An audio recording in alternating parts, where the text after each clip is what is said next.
Should you sell first or buy first? This is one of the most strategically important decisions in any real estate transaction. And the right answer depends entirely on your specific financial situation, your risk tolerance, and the current market conditions. After 25 years and over 3,000 transactions in Milton, I can tell you that there's no one-size-fits-all answer. But there is the right answer for your situation. If you sell first, you know exactly how much money you have to work with.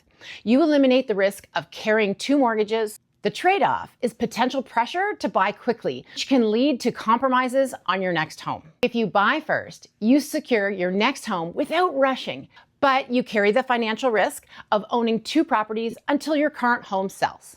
This works well in a slower market or when you have the flexibility to bridge the gap. Bridge financing is an excellent option. Your lender may offer a short-term bridge loan that lets you purchase before your current home closes, reducing the pressure on both sides. And then there's the coordinated closing dates. This is something that the Flowers team specializes in. We negotiate complementary closing dates so that the sale and the purchase align as closely as possible, minimizing or eliminating the need for interim housing. There's also creative options we use that not many teams think of. A sliding closing date built into the purchase agreement.